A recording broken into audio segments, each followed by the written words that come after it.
Can someone who ended countless lives ever find peace in their final moments? From a man connected to 166 lives to another who dressed as a clown to lure children, these are the final meals and last words of the most notorious individuals ever to face the ultimate punishment. Theodore Robert Bundy was born in 1946 in Burlington, Vermont. He was raised by his grandparents, believing they were his parents, while his mother was presented as his sister. This complicated family situation may have played a role in shaping his behavior later in life. Despite his turbulent upbringing, Bundy was highly intelligent and had a charismatic personality, traits he later used to gain people's trust. And the allegations. The rumors and the I don't know all of what you're speaking about, Lucky. It's too broad and I can't get into it in any detail. But I'm satisfied with my blanket statement that I'm innocent. Between 1974 and 1978, Bundy was responsible for the harm and disappearance of numerous young women across multiple states. He admitted to 30 cases, but experts suspect the real number was much higher. His approach? It was highly calculated. He would stage situations to appear vulnerable, like struggling to carry books or pretending to have a broken arm, and ask women for assistance. Once they were close, he would overpower them and transport them to remote areas where he committed horrifying acts. His ability to appear charming and trustworthy helped him evade suspicion for years. Bundy was first arrested in 1975 for an abduction case, which led authorities to suspect his involvement in other cases. He stood trial in several states, but the most infamous was in Florida, where he was accused of taking out the lives of students at the Chi Omega sorority house. During his trial, he represented himself, displaying his manipulative and self-absorbed nature. In 1979, he was convicted for the passing of 2 college students and given the most severe punishment.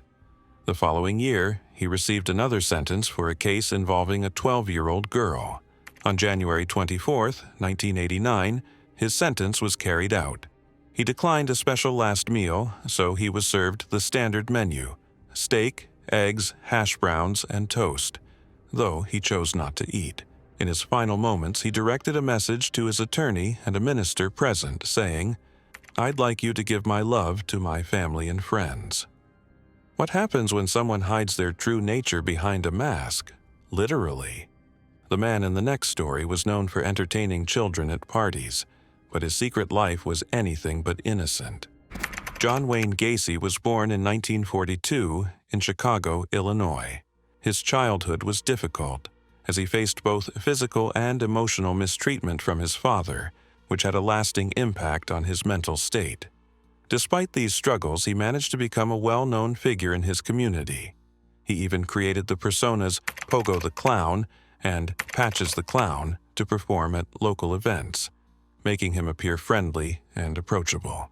Between 1972 and 1978, Gacy carried out a series of disturbing acts, targeting at least 33 young men and boys.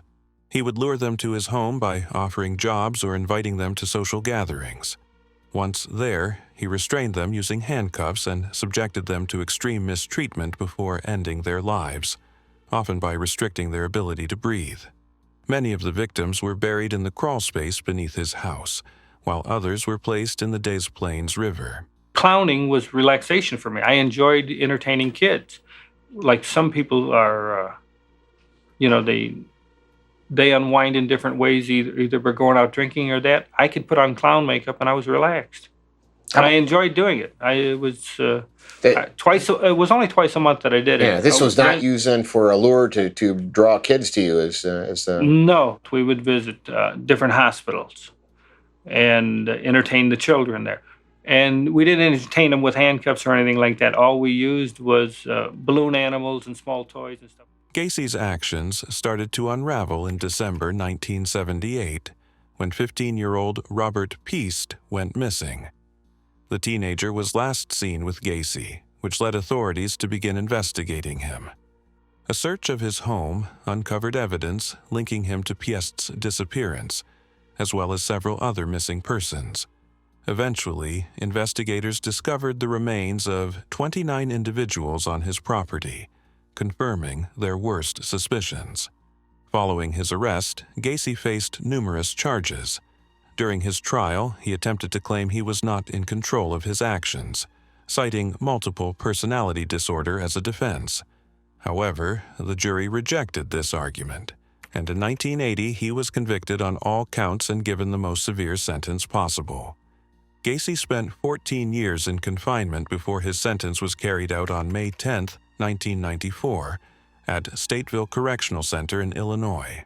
John Wayne, Gacy's final meal consisted of fried chicken, French fries, a dozen fried shrimp, and a pound of strawberries.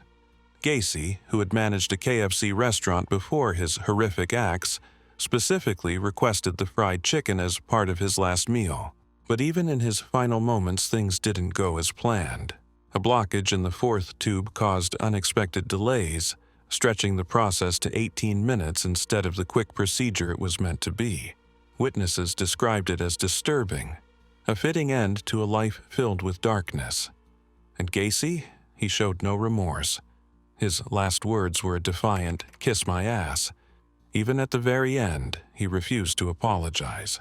Gacy's story is chilling, but what happens when a person doesn't just target strangers, but manipulates the very people who try to help them? The next case follows a woman whose tragic past led to choices that shocked the world. Aileen Wuornos was born in 1956 in Rochester, Michigan. Her early years were filled with hardship and instability. Her parents separated before she was born, and her father was later placed in a mental institution due to serious legal issues involving minors. He eventually passed away while in custody. When Aileen was 4 years old, she and her brother were sent to live with their grandparents. Her childhood was rough, with reports of mistreatment and neglect. By her early teens, Aileen Wuornos was trading favors for money and essentials just to survive. She had multiple run-ins with the law, including theft and other illegal activities. Between 1989 and 1990, she was responsible for unaliving of 7 men in Florida. She often posed as a hitchhiker, targeting middle-aged male drivers. At first, she claimed self-defense, insisting these men had tried to harm her. But later, she admitted money was her real motive. In early 1991, authorities arrested Aileen. A year later, in 1992, she was convicted in one case and sentenced to the harshest penalty. Eventually, she confessed to more cases, stating that self-defense had never been the truth. On October 9, 2002, Aileen's sentence was carried out in Florida. Her final words were unusual and cryptic. "I'd just like to say I'm sailing with the Rock and I'll be back like Independence Day with Jesus, June 6th like the movie, Big Mother Ship and all. I'll be back." For her last meal, she declined a special request and chose a simple cup of black coffee. What if I told you the next case involves someone who turned a simple van into a scene of horror, targeting victims in one of the most disturbing ways possible? William Bonin was born in 1947 in Willimantic, Connecticut. His early years were filled with hardship, growing up in a difficult home environment where he faced neglect and mistreatment. His run-ins with the law started in 1968 when he was found guilty of fighting several young boys in California. He was sent to Atascadero State Hospital for treatment as a mentally disordered offender, then later transferred to a prison facility. After serving his time, he was released on parole in 1978. So how did he become involved in acts that led to him being sentenced to capital punishment? Between 1979 and 1980, Bonin, sometimes working with others, targeted young men and boys by offering them rides, money, or job opportunities. Once inside his van, his victims were restrained, mistreated, and subjected to horrific acts before their lives were taken. He often abandoned their remains near California's freeways. His actions seemed driven by a need for control and personal gratification. Authorities arrested Bonin on June 11, 1980, after observing him trying to lure a potential victim. Once in custody, he admitted responsibility for 21 cases. His trial began on November 5, 1981, in Los Angeles County, where he faced charges in 12 of those cases. Prosecutors laid out the full extent of what he had done, while his defense pointed to his difficult childhood. On January 6, 1982, the court found him responsible for 10 of the cases, leading to a sentence that would ultimately result in the most severe legal punishment. After years of legal battles and failed appeals, William Bonin met his fate on February 23, 1996, becoming the first person in California to face this particular method of punishment. For his final meal, he indulged in a feast: 2 pepperoni and sausage pizzas, 3 pints of ice cream, and 3 six-packs of Coca-Cola and Pepsi, perhaps a final attempt at comfort before the inevitable. In his last statement, Bonin didn't express remorse but offered an unsettling piece of advice. "I would suggest that when a person has a thought of doing anything serious against the law, that before they did that, they should go to a quiet place and think about it seriously." Then the process began, marking the end of one of California's most chilling cases. The next case is different. It was one single act that changed the nation forever. But before we move on, make sure to like and subscribe if you're enjoying the video. Timothy James McVeigh was born in 1968 in Pendleton, New York. He grew up in a working-class family as the middle child. From an early age, he developed a strong interest in firearms and survivalist literature. After finishing high school in 1986, he briefly attended a business college before enlisting in the U.S. Army in 1988. During his time in the military, he earned a Bronze Star for his bravery in the Persian Gulf War. However, after a brief attempt to join the Special Forces program, he left the Army in late 1991. After leaving the military, McVeigh struggled to find steady work. He reconnected with former Army friends, Terry Nichols and Michael Fortier, and started traveling across the U.S., selling firearms at gun shows. Around this time, he became deeply distrustful of the government, especially after events like the 1993 FBI siege at the Branch Davidian compound in Waco, Texas. He saw this as excessive government force, which further fueled his beliefs. He was also heavily influenced by The Turner Diaries, a novel that depicted an uprising against the U.S. government.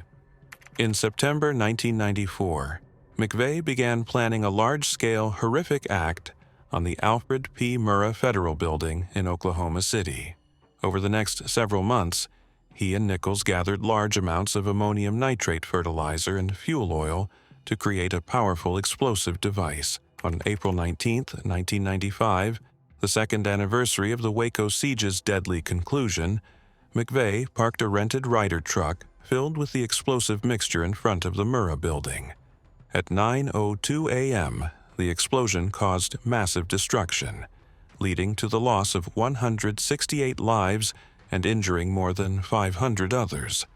Roughly 90 minutes later, McVeigh was pulled over by an Oklahoma State trooper for driving without a license plate.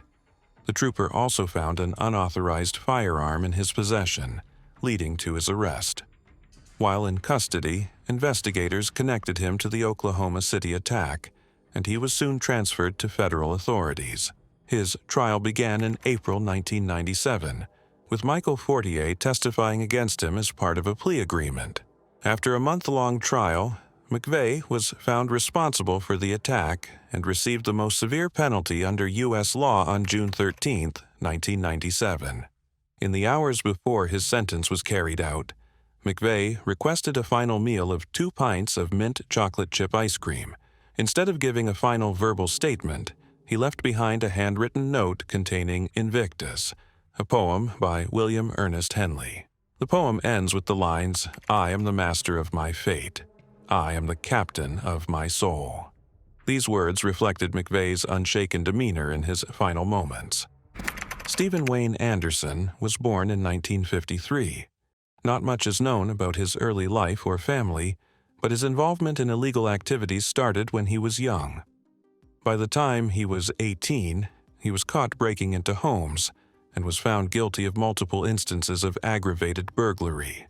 This led to him being sent to Utah State Prison in 1973, But in prison, things took a turn for the worst. His aggressive behavior became more severe. He took the life of another inmate, harmed another, and targeted a correctional officer. In 1979, he even managed to escape from prison. During this period, he claimed responsibility for 6 contract-related acts in Las Vegas, Nevada, though these claims were never verified. On May 26, 1980, at 26 years old, Anderson broke into the home of 81-year-old retired piano teacher Elizabeth Lyman in Bloomington, California. He believed no one was inside and cut the telephone line to prevent any calls for help. However, Lyman woke up while he was still there. In response, he used a firearm to harm her, striking her in the face from a close distance while she lay in bed. Afterward, he covered her with a blanket, removed any evidence of what had happened, and searched her home for valuables. He found less than $100. Shockingly, after committing this act, he went to her kitchen, cooked himself a meal of noodles and eggs, and ate before attempting to leave. Anderson's past suggests that he lacked empathy for others, possibly due to deeper psychological issues or a history of exposure to horrific acts. Could this have been prevented? Given his escape and previous history of aggression, stronger security measures might have stopped this from happening. A neighbor, noticing something unusual, including barking dogs and Anderson moving inside the house, called the police. Deputies arrived at 3:47 a.m. and took Anderson into custody. Later, he admitted to everything. In July 1981, a San Bernardino County jury found him guilty of both burglary and Lyman's passing. On July 24, 1981, he was given the most severe punishment allowed by law. As his final moments approached, Anderson requested a very specific last meal: 2 grilled cheese sandwiches with American cheese, 1 pint of plain cottage cheese, a mixture of regular hominy and corn, 1 piece of peach pie, 1 pint of chocolate chip ice cream, and radishes. This selection likely reflected foods that brought him comfort or familiarity in his final hours. When asked if he had any final words, he chose to remain silent. In the early hours of January 29, 2002, Anderson's sentence was carried out at San Quentin State Prison. At 12:30 a.m., he took his final breath. What happens when a man already behind bars finds a way to continue his crimes, this time through careful planning and calculated betrayal? This brings us to the next case. Clarence Ray Allen was born in 1930. Not much is documented about his early years, but as an adult, he became involved in activities that led to serious consequences. In 1974, he planned a break-in at Fran's Market in Fresno, California. He enlisted 2 employees from his security business and Mary Sue Kitts, who was dating his son, to help carry it out. Kitts used information she got from Brian Schlietwitz, the store owner's son, to bypass security measures. After the break-in, stolen money orders were cashed, and Kitts later admitted to Schlietwitz that Allan was behind it. Worried that she might expose him, Allan arranged for Kitts to be harmed, leading to her passing. In 1977, Allan was found responsible for the break-in and for what happened to Kitts. The outcome of his horrific act, he was given a life sentence. While serving time at Folsom State Prison, Allan wanted revenge against those who testified against him. He teamed up with another inmate, Billy Ray Hamilton, and promised him $25,000 to target 8 people who had spoken out. After Hamilton was released on parole, he and his girlfriend, Connie Barbo, went to Fran's Market on September 4, 1980. They waited until after closing and then forced their way inside. Hamilton, carrying a sawed-off shotgun, forced the employees into a storeroom. He took Schlietwitz to the safe and shot him. Then he returned to the storeroom and did the same to Douglas White and Josephine Rocha. A 4th employee, Joe Rios, was severely hurt but survived. Hamilton was caught soon after, and when authorities searched his belongings, they found evidence linking him back to Allan. This led to Allan being put on trial again, this time for planning the tragic events at Fran's Market. In 1982, he was convicted on 3 counts of first-degree charges with additional circumstances, along with conspiracy. He was sentenced to the highest level of punishment and moved to San Quentin State Prison. On January 16, 2006, Allan turned 76 years years old. For his final meal, he chose buffalo steak, Kentucky Fried Chicken, all white meat, fried bread, sugar-free pecan pie, sugar-free black walnut ice cream, which he mixed with whole milk to make a shake, and whole milk. First of all, I'd like to say how good the last meal was, how much I enjoyed it, and how much I love my family and friends who have stood by me all these years. Embracing his Native American heritage, Allan wore a beaded headband and a necklace with an amulet and feathers during his final moments. His last words were, "Hoka hey, it's a good day to die. Thank you very much. I love you all. Goodbye." Wesley Allan Dodd was born in 1961 in Toppenish, Washington, as the oldest of 3 children. His childhood was marked by neglect, with little affection from his parents. As he grew up, he started displaying troubling behaviors, exposing himself to other children by the age of 13. Despite being caught multiple times for illegal activities, the consequences he faced were minimal, allowing his behavior to worsen over time. By 1989, Wesley Dodd's actions escalated to a terrifying level. On September 4th, he spotted 2 brothers, William, 10, and Cole Neer, 11, playing at a park in Vancouver, Washington. He lured them to a secluded area, restrained them, and subjected them to horrific mistreatment before taking their lives. Their bodies were discovered the next day, launching a police investigation. But Dodd wasn't finished. Less than 2 months later, on October 29th, he targeted 4-year-old Lee E. Seeley at a Portland, Oregon playground. He took the child to his apartment, where he inflicted more cruelty before ending his life. In a chilling twist, Dodd kept a diary, meticulously documenting everything he had done and what he planned to do next. His reign of terror ended on November 13th, 1989, when he attempted to abduct a 6-year-old boy from a movie theater in Camas, Washington. The child's loud cries alerted theater staff, who intervened just in time, leading to Dodd's capture. When questioned, he didn't hold back. He confessed in detail, showing no remorse and making one thing disturbingly clear: if given the chance, he would do it again. In 1990, Dodd was convicted on multiple counts of severe offenses and was given the harshest sentence allowed by law. He specifically requested to be sentenced by hanging, a method of carrying out his sentence that had not been used in decades, which gained significant media attention. In this method, the individual's hands and legs are secured, and a blindfold is placed over their eyes. A carefully positioned loop is placed around the neck, and when the time comes, a trapdoor opens beneath them, bringing the process to its intended conclusion. The prisoner's weight is expected to cause a rapid fracture dislocation of the neck. However, an immediate loss of consciousness is rare. On January 5, 1993, at the Washington State Penitentiary in Walla Walla, his sentence was carried out. He declined a special last meal, eating the standard prison dinner of salmon and potatoes. In his final statement, Dodd acknowledged the harm he had caused and urged parents to keep a close eye on their children. He admitted he had once believed that people with behaviors like his could never change, but he now realized he had been wrong. His final words were, "Maybe God will forgive me." But what about a case where deep psychological issues drive a man to trap and torment multiple victims? Let's turn our focus to the unsettling story of Gary Heidnik. Gary Michael Heidnik was born in 1943 in Cleveland, Ohio. His early life was unstable, with his parents divorcing when he was young. He had a troubled upbringing, and his mother later took her own life.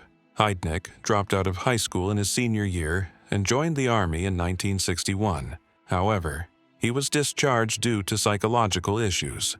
As time went on, Heidnik's actions became increasingly concerning. In 1976, he was charged after firing a gun at a tenant.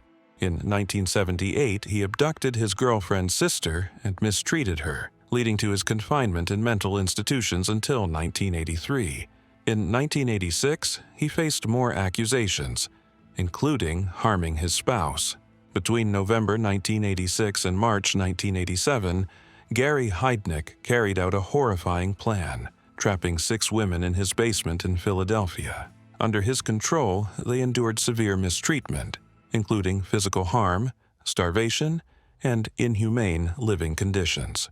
2 victims, Sandra Lindsay and Deborah Dudley, did not survive. Lindsay succumbed to prolonged starvation and untreated infections, while Dudley lost her life due to electrical injuries. What made Heidnik's actions even more disturbing was his twisted motive.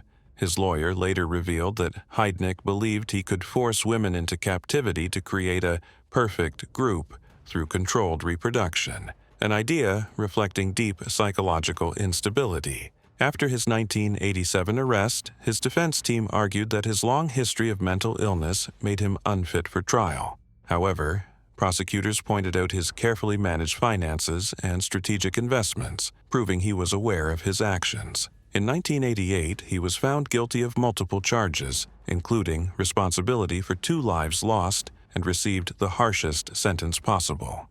As his final moments approached, Heidnik made a simple request for his last meal: 2 slices of cheese pizza and black coffee.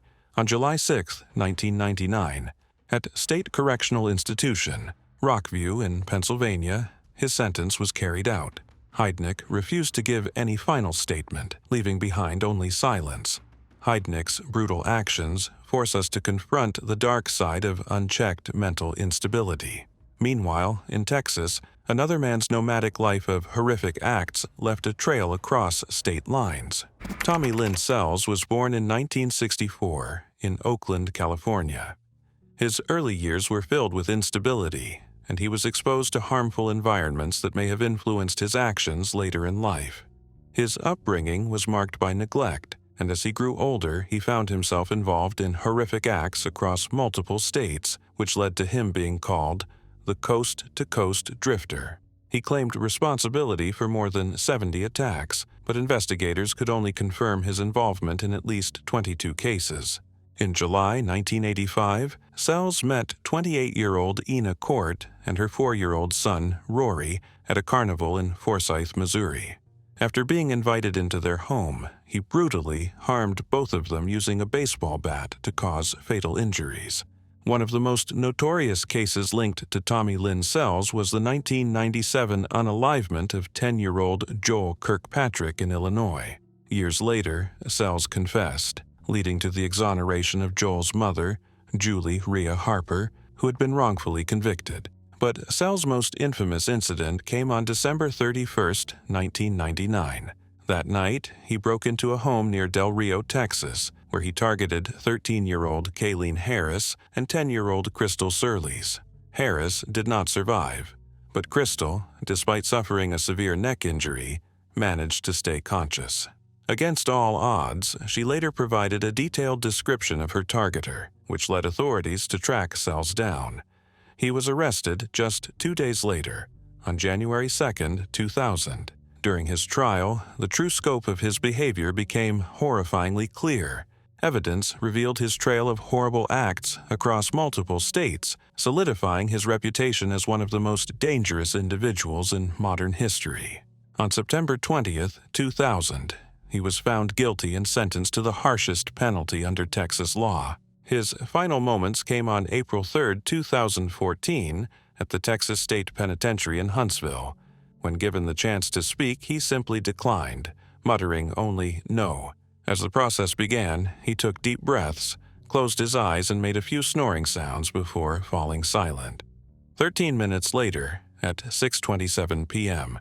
CDT, it was over. Texas does not allow those on its most severe penalties list to request a special final meal, so Sells received the same food as other inmates. What role did his troubled upbringing play in his horrific actions? Cases like his highlight the need to address childhood trauma and provide support to at-risk individuals to prevent future tragedies.